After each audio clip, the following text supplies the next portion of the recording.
here's my outfit. Here is my outline. And here are my listeners. All right.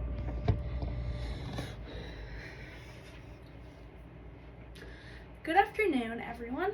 My name is Peyton Basso. Today, I will be sharing my reflection on a sermon I heard on November 1st at Pursuit Church, titled Obedience by Pastor Russell Brown. Imagine being on a battlefield on a team with 300 men on your side. You are surrounded by thousands of enemies, and all you have to fight is trumpets, torches, and faith in God. You do not have any swords. This seems impossible, doesn't it? Well, it shouldn't be.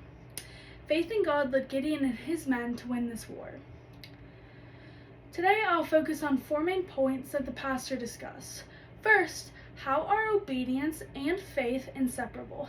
Next, how does obedience require letting go of yourself? Then, the blessings of obedience and the consequences of disobedience. Lastly, how can this message apply to your life today? My first point is that faith and obedience are inseparable. Judges 7:19-21 says, Gideon and 300 men defeated the Midianite army using trumpets, torches, and shouts of the sword of the Lord and of Gideon. The preacher emphasized that without obedience, faith cannot be fully realized. Without full obedience, you are not fully faithful to God. God reassured Gideon that he needed no one except for God, and he reminded him of this time and time again. This shows that salvation is by faith alone, but we must act in obedience to see God's plan fulfilled throughout our lives individually. Obedience requires letting go of your plan and listening to the plan that God has for you.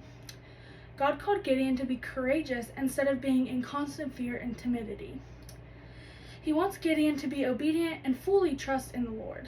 The sermon highlights how relying solely on yourself can keep you from realizing the work God is doing in your life.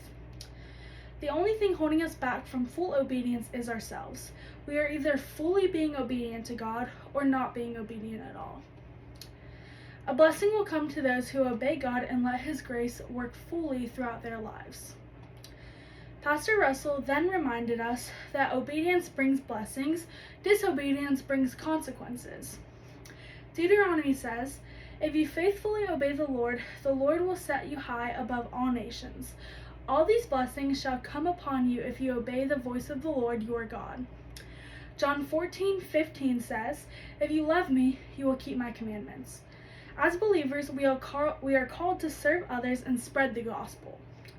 He reminds us that we are either of the world or just in the world. Understanding the consequences of obedience or disobedience emphasizes the importance of following God's commands. How can this message apply to your life today? This sermon challenged me personally to reflect. Am I acting as just a follower of God and fulfilling His commands for me, or am I just a fan of God? Are you a fan or a true follower of God? This encouraged me to look at my life and see that I do not always obey God and His ultimate plan for me. We often want to make our own decisions for what we think is best, but in all reality, He knows best and He has the ultimate plan for us. This is something that everyone can apply to their own lives. How are you walking in your faith? Today, I shared my reflection on a sermon that I attended at Pursuit Church, reflecting on obedience and faith. We looked at the 4 main parts. 1, the inseparability of faith and obedience. 2, the need to let go of yourself. 3, the blessings of obedience and consequences of disobedience. And 4, how can we apply this message to our lives today?